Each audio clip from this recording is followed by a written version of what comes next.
this is the first time I've done a warning video instead of a heads up video. And I'm going to go ahead because NASA won't do it. I'm going to stick my neck out there, and if I get it cut off from being wrong, so be it. I'm a watchman. Now, what we're looking at here is the tail of ISUN before it's cut off by the X flare. Now, it's as wide as the outer head of that comma, and at that time it was 250,000 kilometers wide. Here, when the tail gets stripped back, we've got about a debris trail that's about 5 times as wide. So we have a debris trail close to 1,000,000 miles in, a 1,000,000 kilometers in width. Now, looking at Mercury in the top, can we compare ISUN to it? It says, and I did the math on it. Mercury is 22 million miles closer to this camera than ISUN is. Okay, that means ISUN is 46 million miles away from the camera we're looking at. Now I'm putting a warning out here. This is a disintegration event that we saw. This wider trail will follow behind ISUN and try to slingshot around the sun after the 28th for 7 days.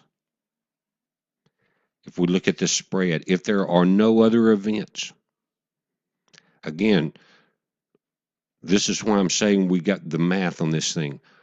Look at ISUN, look at Mercury, look at where I put stereo A. You can check that on that. That's putting Mercury 22 million miles closer to the camera. But ISUN only appears 1/4 the size. We can do that math and it'll give you a headache.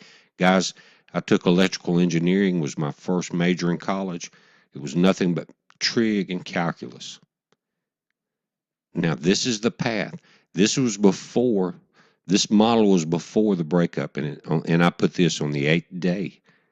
Earth and Mercury and the Moon clear it, but now it's a wider trail. Look at this, guys. This image, remember, on the 17th, before the X flare stripped ISUN, the outer coma was 20 Earths or 250,000 kilometers. Now, the inner coma is 4 Earth wides, but what appears to be inside of that is 3 Earths wide. It's the radius of Earth times 3 at 3,959. Let's round it off and say 4,000 miles. That's that pink spot in the inside. That's 12,000 miles.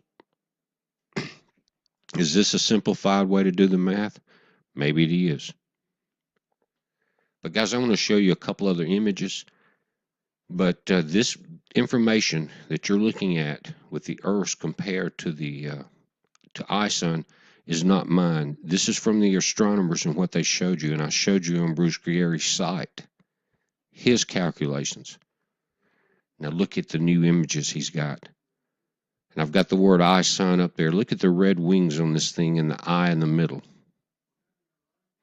It's been stripped back. Look at the size of the white, ragged inner section of this. I don't know what's left inside. I know the outer objects were stripped back in that Z pattern, but the inside looks ragged. But no longer is it, again, compare that inner white section to 3 Earths distance or width. At that time, the outer coma was 20 Earths width. Now the outer coma has almost all been stripped back. Also, guys, if you look at the X-ray flux out of Boulder, it's pretty calm. And why would that be happening? I've been saying that as ISUN got closer, the X flares would increase. But when that X flare caught it on the 19th, it stripped the electrons and protons and the charge away from it. Will it have, and so now we don't have that difference in potential, if you understand electronics, between the plus and the minus. It's not there because ISUN was weakened. Now we've got, today's the 22nd, we've got 6 days to perihelion. We're close to the 23rd. Will it have enough time, if another X flare does not occur, to rebuild the strength to start some more solar activity? In other words, say today's the 22nd, say 2 more days from today, the 24th or the 25th, this thing has built back up a huge outer coma, a huge tail. The electrical discharge occurs again, and these magnetic flares start popping off. Guys, the next video I'm going to do is something that I'm preparing myself for in order to communicate in a complete grid blackout. This is a heads up. You guys be safe.